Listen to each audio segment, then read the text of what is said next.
Hello dear students, welcome to my channel. ഈ channel ഇതുവരെയും subscribe ചെയ്യാത്തവർ സബ്സ്ക്രൈബ് ചെയ്യുക.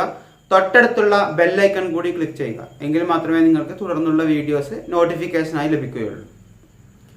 ഇന്ന് നമ്മൾ ക്ലാസ് എടുക്കാൻ പോകുന്നത് 2019 ക്വസ്റ്റ്യൻ പേപ്പറാണ്. മാത്സിൻ്റെ ക്വാർട്ടർലി എക്സാം നടന്ന ക്വസ്റ്റ്യൻ പേപ്പർ ഡിസ്കസ് ചെയ്യാണ്. അത് ഇംഗ്ലീഷ് മീഡിയമാണ് ഈ പാർട്ടിൽ വരുന്നത്. അപ്പോൾ നമുക്ക് ഫസ്റ്റ് ക്വസ്റ്റ്യൻ നോക്കാം. ഇതിൻ്റെ ഫസ്റ്റ് പാർട്ടിൽ 4 ക്വസ്റ്റ്യൻസ് ഉണ്ടാവും. ഇതിൽ ഏതെങ്കിലും 3 നമുക്ക് ചൂസ് ചെയ്യാം. ഏതെങ്കിലും 3 ക്വസ്റ്റ്യൻ്റെ ആൻസർ മാത്രം എഴുതിയാൽ മതി. ഓരോ ക്വസ്റ്റ്യനും 2 മാർക്ക് വീതമാണ്. അപ്പോൾ നമുക്ക് ഈ ക്വസ്റ്റ്യൻ പേപ്പർ നിങ്ങൾക്ക് നോക്കിയാൽ കാണാം, മിക്കവാറും ചോദ്യങ്ങളിൽ ABCD എന്ന് ഓരോ സബ് ക്വസ്റ്റ്യൻസ് ആയിട്ടുണ്ടാവും. അപ്പോൾ നിങ്ങൾ കൂടുതൽ ആലോചിക്കണ്ട. ഇവിടെ ആൻസർ എയുടെ ആൻസർ കിട്ടിക്കഴിഞ്ഞാൽ മിക്കവാറും ആ ആൻസർ ഉപയോഗിച്ചായിരിക്കും B ക്വസ്റ്റ്യൻ്റെ ആൻസർ കണ്ടെത്തേണ്ടത്. അപ്പോൾ നമ്മൾ പല രീതിയിലൊന്നും ആലോചിക്കണ്ട. ഈ A ക്വസ്റ്റ്യൻ്റെ ആൻസർ ഉപയോഗിച്ച് B ക്വസ്റ്റ്യൻ്റെ ആൻസർ കണ്ടെത്താൻ കഴിയുമോ എന്ന് നോക്കുക. ഇതില്ലെങ്കിൽ മറ്റു വഴികൾ ആലോചിച്ചാൽ മതി. അത് ഉപയോഗിച്ച് B ക്വസ്റ്റ്യൻ്റെ ആൻസർ ഉപയോഗിച്ചായിരിക്കും C ക്വസ്റ്റ്യൻ്റെ ആൻസർ കണ്ടെത്തുന്ന രീതി. ഈ രീതിയിലാണ് ഓരോ ക്വസ്റ്റ്യനും ഇതിൽ ക്വസ്റ്റ്യൻ പേപ്പറിൽ വന്നിട്ടുള്ളത്. അപ്പോൾ നമ്മുടെ ഫസ്റ്റ് ക്വസ്റ്റ്യൻ ഇതാണ്. 2 ക്വസ്റ്റ്യൻ ഉണ്ട്. A question, write the arithmetic sequence with first term is 2 and common difference is 5. അപ്പോൾ ഇവിടെ നമുക്കൊരു അരിത്മെറ്റിക് സീക്വൻസ് എഴുതണം. ഫസ്റ്റ് ടേം 2 ആയിട്ടും കോമൺ ഡിഫറൻസ് 5 ആയിട്ടും. അപ്പോൾ നിങ്ങൾക്ക് അരിത്മെറ്റിക് സീക്വൻസ് അറിയാം. ഏതെങ്കിലും ഒരു നമ്പറിൽ സ്റ്റാർട്ട് ചെയ്ത് ഒരേ നമ്പർ തന്നെ വീണ്ടും വീണ്ടും ആഡ് ചെയ്യുന്ന സീക്വൻസിനെ പറയുന്നതാണ് എന്ത്, അരിത്മെറ്റിക് സീക്വൻസ്. അപ്പോൾ ഇതിൽ ഫസ്റ്റ് ടേം എത്ര വരണം? 2 എന്ന് വരണം. അപ്പോൾ ഫസ്റ്റ് ടേം 2 എന്ന് എഴുതി. A ക്വസ്റ്റ്യൻ്റെ ആൻസർ ആണ് 2 എന്ന് എഴുതി. ഇനി കോമൺ ഡിഫറൻസ് 5 എന്ന് പറഞ്ഞു കഴിഞ്ഞാൽ എന്താ അതിൻ്റെ മീനിങ്? 5 ആഡ് ചെയ്ത് വരിക. അപ്പോൾ നെക്സ്റ്റ് നമ്പർ എത്ര വരും? 2 + 5 എന്ന് പറഞ്ഞു കഴിഞ്ഞാൽ 7, ദെൻ 12 എക്സെട്ര 17 എക്സെട്ര ഈ ക്രമത്തിൽ വരും. അപ്പോൾ നമുക്കിവിടെ ഫസ്റ്റ് ക്വസ്റ്റ്യൻ്റെ ആൻസർ ആയി. സീക്വൻസ് ചെയ്താൽ മാത്രമേ ഉള്ളൂ ക്വസ്റ്റ്യൻ, അത് എഴുതി വെച്ചാൽ മതി. ഇതിനൊരു മാർക്കാണ്. ഇനി next B question, what is the 11th term of this sequence? ഈ സീക്വൻസിൻ്റെ 11th ടേം എത്ര എന്നാണ്. അപ്പോൾ 11th ടേം കാണും. ഫസ്റ്റ് ടേം എത്രയാണ്? 2. ഈ ഫസ്റ്റ് ടേമിൻ്റെ കൂടെ കോമൺ ഡിഫറൻസ് എത്ര ടൈംസ് ആഡ് ചെയ്യണം 11th ടേം കിട്ടാൻ? ഫസ്റ്റ് ടേമിൻ്റെ കൂടെ കോമൺ ഡിഫറൻസ് 1 ടൈം ആഡ് ചെയ്യുമ്പോൾ സെക്കൻഡ് നമ്പർ കിട്ടുന്നുണ്ട്. ഫസ്റ്റ് ടേമിൻ്റെ കൂടെ കോമൺ ഡിഫറൻസ് 2 ടൈംസ് ആഡ് ചെയ്യുമ്പോൾ തേർഡ് ടേം കിട്ടുന്നുണ്ട്. അപ്പോൾ തേർഡ് ടേം കിട്ടാൻ 2 ടൈംസ് ആണ് കോമൺ ഡിഫറൻസ് ആഡ് ചെയ്യുന്നത്. സെക്കൻഡ് ടേം കിട്ടാൻ 1 ടൈം. അങ്ങനെയാണെങ്കിൽ 11th ടേം കിട്ടാൻ എത്ര ടൈംസ് കോമൺ ഡിഫറൻസ് ആഡ് ചെയ്യണം? 10 ടൈംസ്. അപ്പോൾ 10 ടൈംസ് കോമൺ ഡിഫറൻസ് ആഡ് ചെയ്യുക എന്ന് പറഞ്ഞു കഴിഞ്ഞാൽ 10 ടൈംസ് 5 ആഡ് ചെയ്യുക എന്ന് പറഞ്ഞാൽ മീനിങ് എന്താ? 10 × 5. ഈ 10 ടൈംസ് ആഡ് ചെയ്താൽ, അല്ലെങ്കിൽ മൾട്ടിപ്ലൈ ചെയ്താൽ ഈ നമ്പർ ഏതിൻ്റെ കൂടെ ആഡ് ചെയ്യണം? ഫസ്റ്റ് ടേമിൻ്റെ കൂടെ ആഡ് ചെയ്യുക. അതായത് ഫസ്റ്റ് ടേം 2 ആണ്, അതിൻ്റെ കൂടെ കോമൺ ഡിഫറൻസ് 10 ടൈംസ് ആഡ് ചെയ്യുമ്പോഴാണ് നമുക്ക് 11th ടേം കിട്ടുന്നത്. 2ൻ്റെ കൂടെ 5 1 ടൈം ആഡ് കഴിഞ്ഞാൽ സെക്കൻഡ് നമ്പർ കിട്ടി. 2ൻ്റെ കൂടെ 5 2 ടൈംസ് ആഡ് ചെയ്താൽ തേർഡ് ടേം. 2ൻ്റെ കൂടെ 5 3 ടൈംസ് ആഡ് ചെയ്താൽ ഫോർത്ത് ടേം. അപ്പോൾ അങ്ങനെ 2 എന്ന നമ്പറിൻ്റെ കൂടെ, 2 എന്നത് ഫസ്റ്റ് ടൈം ആണ്, അതിൻ്റെ കൂടെ 10 ടൈംസ് 5 ആഡ് ചെയ്യുമ്പോൾ നമുക്ക് എത്രാമത്തെ ടേം കിട്ടും? 11th ടേം കിട്ടും. അപ്പോൾ ഇങ്ങനെ വന്നു കഴിഞ്ഞാൽ നമുക്ക് എന്ത് ചെയ്യണം? ഫസ്റ്റ് ഇതിൻ്റെ മൾട്ടിപ്ലിക്കേഷൻ ചെയ്തിട്ട് അഡീഷൻ ചെയ്യാൻ കഴിയുള്ളൂ. അപ്പോൾ ഇതിൻ്റെ ആൻസർ 2 + 10 × 5 എത്ര വരിക? 50. 50 + 2 52. അപ്പോൾ നമുക്ക് ഇതിൻ്റെ ആൻസർ ഈ രീതിയിൽ ചെയ്യാവുന്നതാണ്. ഇക്വേഷൻസ് ഉപയോഗിച്ച് നിങ്ങൾക്ക് ചെയ്യാം, ഇല്ലാതെയും ചെയ്യാം. ഏറ്റവും എളുപ്പത്തിൽ ചെയ്യാവുന്നതാണ്. ഓക്കെ, ഇനി നമുക്ക് സെക്കൻഡ് ക്വസ്റ്റ്യൻ ചെയ്യാൻ സർക്കിളിൽ വരുന്ന കുറച്ച് പാർട്ടുകൾ പറയാനുണ്ട്. അതിൻ്റെ കുറച്ച് കാര്യങ്ങൾ. അപ്പോൾ ഒരു സർക്കിളിൽ നമുക്കറിയാം, ഒരു സർക്കിൾ എടുത്തു. ഈ സർക്കിളിൽ ഏതെങ്കിലും 2 പോയിന്റുകൾ എടുത്തു. ഈ പോയിന്റ് ഡയറക്റ്റ് ആയിട്ട് ജോയിൻ ചെയ്ത് കഴിഞ്ഞാൽ നമുക്ക് എന്ത് കിട്ടും? ഇങ്ങനെ ജോയിൻ ചെയ്യുകയാണെങ്കിൽ അതൊരു കോഡാണ്. ഇതേ 2 പോയിന്റുകൾ ഈ സർക്കിളിലൂടെയുള്ള ഇത്രയും ഭാഗം നോക്കാം. ഇതേ 2 പോയിന്റ് ഈ സർക്കിളിലൂടെയുള്ള ഈ കർവ് ആയിട്ടുള്ള ഈ വളഞ്ഞ ഈ ഭാഗം, ഇത് നമുക്കിതിനെ എന്ത് പറയാം?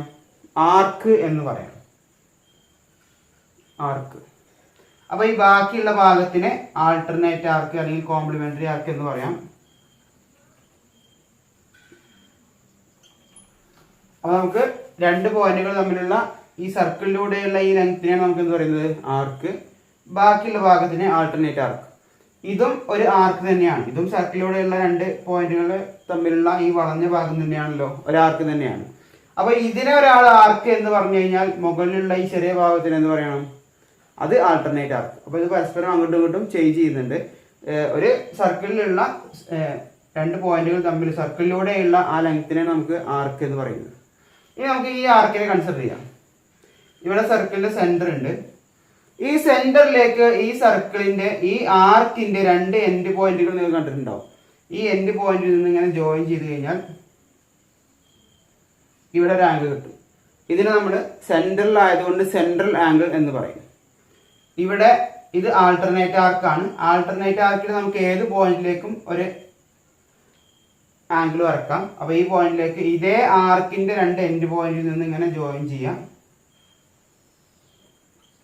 ഇവിടെ ഒരു ആംഗിൾ കിട്ടും. ആംഗിൾ ഇൻ ആൾട്ടർനേറ്റ് ആർക്ക്. ഇത് തമ്മിലുള്ള കണക്ഷൻ എന്തായിരിക്കും?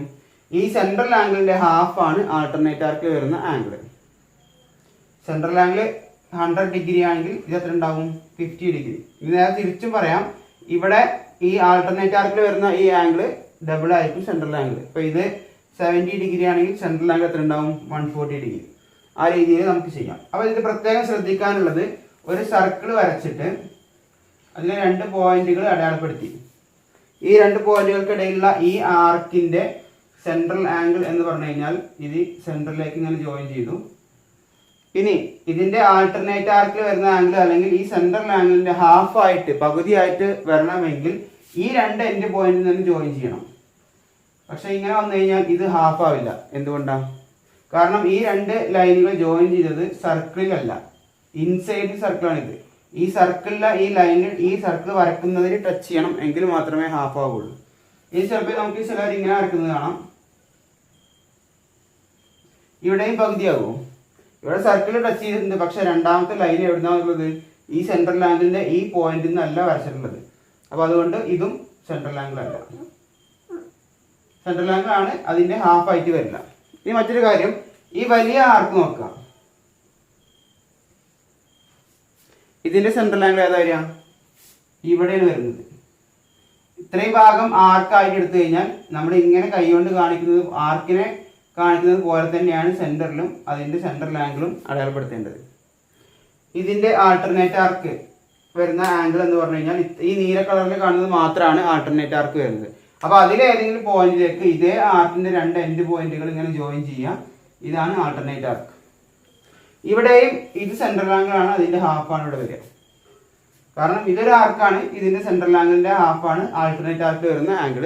അപ്പൊ ഇത് 240 ഡിഗ്രി ആണെങ്കിൽ ഈ ആംഗിൾ എത്ര ഉണ്ടാവും? 120 ഡിഗ്രി. ഇവിടെ ഇതേ പിക്ചർ തന്നെയാണ്, നേരെ ഓപ്പോസിറ്റ് വന്നതെന്ന് മാത്രം.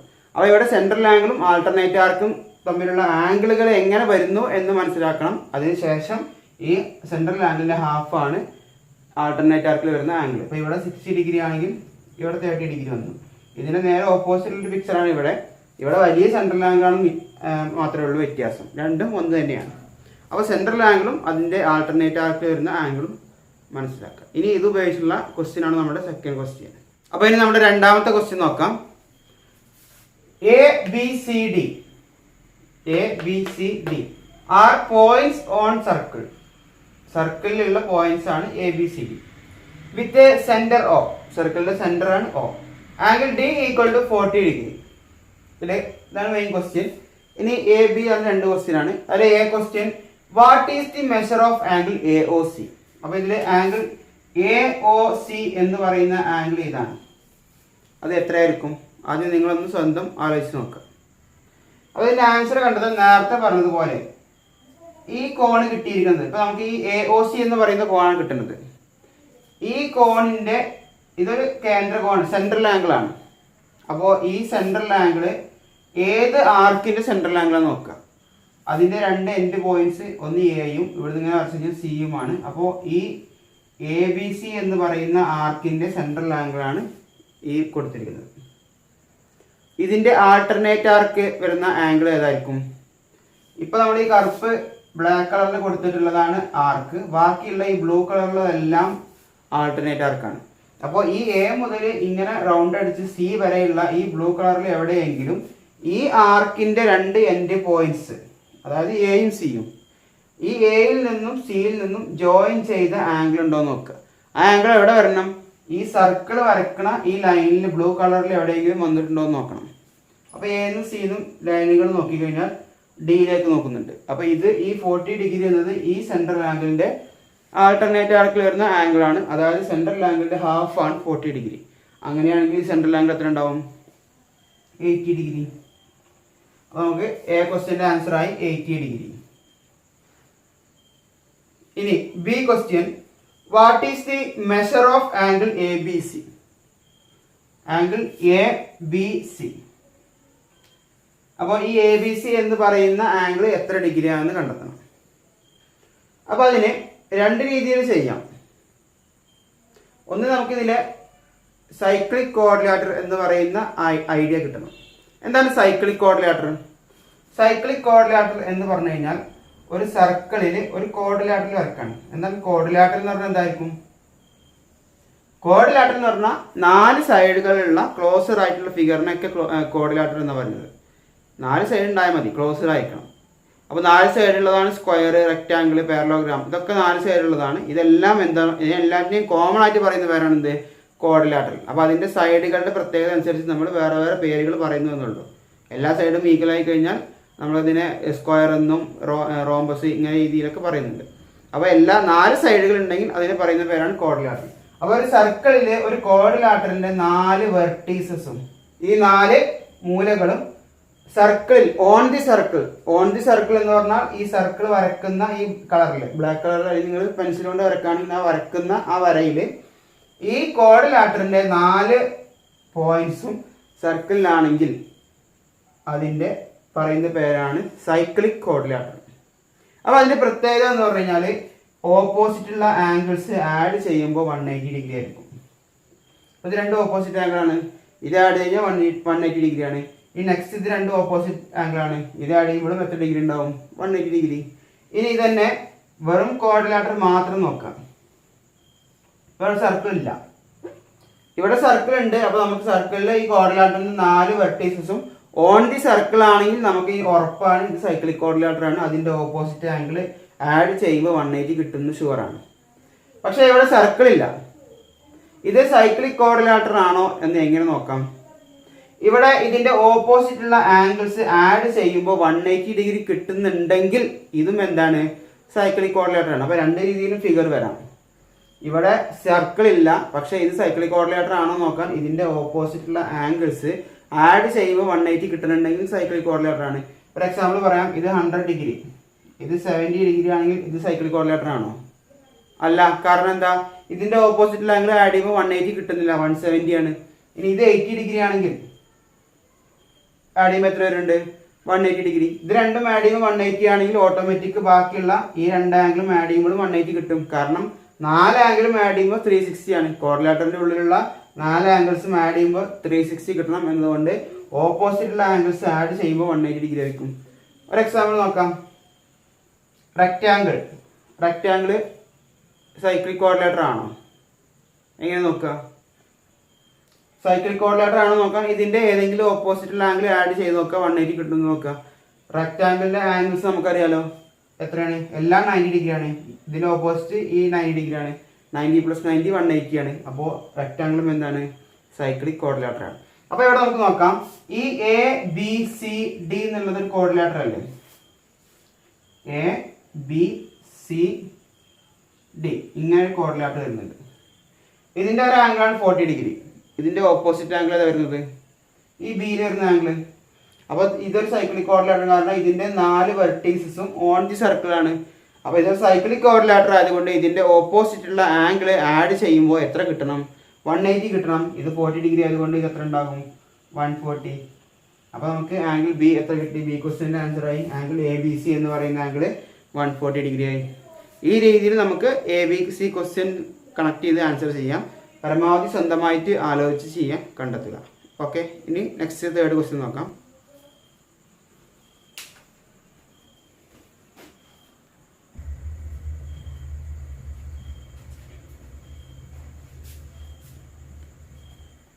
Question: when each side of a square is reduced by 3 meter, അതായത് ഒരു സ്ക്വയറിന്റെ സൈഡുകൾ, ഇതിപ്പോ ഒരു സ്ക്വയർ എന്ന് പറഞ്ഞാൽ എല്ലാ സൈഡും ഈക്വൽ ആയിട്ടുള്ളത്, അതിന്റെ സൈഡ് 3 മീറ്റേഴ്സ് റെഡ്യൂസ് ചെയ്തു. അപ്പൊ ഇവിടെയും 3 റെഡ്യൂസ് ചെയ്തു, ഇവിടെയും 3 റെഡ്യൂസ് ചെയ്തു. അപ്പൊ അങ്ങനെ കിട്ടുന്ന വേറെ ഒരു square. The area becomes 64 metre square. അപ്പൊ ഇതിന്റെ ഏരിയ, ഈ ചെറിയ സ്ക്വയറിന്റെ ഏരിയ 64 മീറ്റർ സ്ക്വയർ ആണ്. Find the side of original square. Original സ്ക്വയറിന്റെ സൈഡുകൾ കണ്ടെത്താനാണ്. ഇനി നമുക്ക് ഇതിന്റെ വലിയ സ്ക്വയറിന്റെ സൈഡ് കാണാൻ ക്വസ്റ്റ്യൻ. അപ്പൊ ഈ വലിയ സ്ക്വയറിന്റെ ഒരു സൈഡ് എക്സ് എന്ന് കൊടുത്തു. അങ്ങനെയാണെങ്കിൽ ചെറിയ ഈ സ്ക്വയറിന്റെ സൈഡ് എത്ര വരും? ടോട്ടൽ എക്സ് ആണ്, അതിൽ നിന്ന് ഈ 3 മൈനസ് ചെയ്താൽ മതി. അപ്പോൾ എക്സ് മൈനസ് 3 എന്നായി. എങ്ങനെയായിരിക്കും ഈ 64 കിട്ടിയിട്ടുണ്ടാവുക? 64 എന്തായി ക്വസ്റ്റ്യനിൽ? ഈ സ്മാൾ സ്ക്വയറിന്റെ ഏരിയ ആണ്. എങ്ങനെയാണ് ഒരു സ്ക്വയറിന്റെ ഏരിയ കാണുക? സ്ക്വയറിന്റെ ഒരു ഏരിയ കാണാൻ ഒരു സൈഡിന്റെ സ്ക്വയർ കണ്ടാൽ മതി. ഇപ്പോൾ ഒരു സ്ക്വയർ തന്നു, ഇതിന്റെ ഒരു സൈഡ് 5 സെന്റിമീറ്റർ ആണെങ്കിൽ ഇതിന്റെ ഏരിയ എത്ര ഉണ്ടാവും? 5 സ്ക്വയർ ചെയ്താൽ മതി, 25. അപ്പൊ അതേപോലെ ഇതിന്റെ ഒരു സൈഡ് എക്സ് മൈനസ് 3 ആണ്. അപ്പൊ അതിന്റെ സ്ക്വയർ കാണാൻ എക്സ് മൈനസ് 3 ഹോൾ സ്ക്വയർ ചെയ്താൽ മതി. പക്ഷെ എങ്ങനെ ചെയ്താൽ കിട്ടുന്ന ആൻസർ എത്രയാണ്? ഏരിയ എത്രയാണ്? അത് 64 ആണെന്ന് ക്വസ്റ്റ്യനിൽ തന്നിട്ടുണ്ട്. ഇനി ഇതിന്റെ ആൻസർ ചെയ്യാൻ x minus 3 whole square equal to 64 ആണ്. ഇവിടെ ശ്രദ്ധിക്കണം, പലരും ഇതിന്റെ എക്സ്പാൻഷൻ എഴുതി വരാറുണ്ട്. X square minus 6x plus 9 എന്നൊക്കെ പറഞ്ഞ് എഴുതാറുണ്ട്. അതിന്റെ ആവശ്യമില്ല. നമുക്കിവിടെ എക്സ് മൈനസ് 3 ഹോൾ സ്ക്വയർ എന്നാണ്. ഈ സ്ക്വയർ ഒഴിവാക്കുകയാണെങ്കിൽ പകരം ഈക്വൽ ടുവിന്റെ റൈറ്റ് സൈഡിൽ എന്താണ് ചേഞ്ച് ചെയ്യേണ്ടത്? അപ്പൊ ഇവിടെ എക്സ് മൈനസ് 3 ഹോൾ സ്ക്വയർ ആണ്. ആ ഹോൾ സ്ക്വയർ നമ്മൾ ഒഴിവാക്കി, അപ്പോൾ വെറും എക്സ് മൈനസ് 3 ആയി. അപ്പൊ ഈ സ്ക്വയർ ഒഴിവാക്കിയതിന് പകരം ഈക്വൽ ടുവിന്റെ റൈറ്റ് സൈഡിലുള്ള എല്ലാറ്റിനും റൂട്ട് കൊടുക്കുക. ഇവിടെ റൈറ്റ് സൈഡിൽ 64 മാത്രമേ ഉള്ളൂ, അപ്പൊ അതിന് റൂട്ട് സൈൻ കൊടുക്കുക. അപ്പൊ x minus 3 equal to root 64 എത്ര വരിക?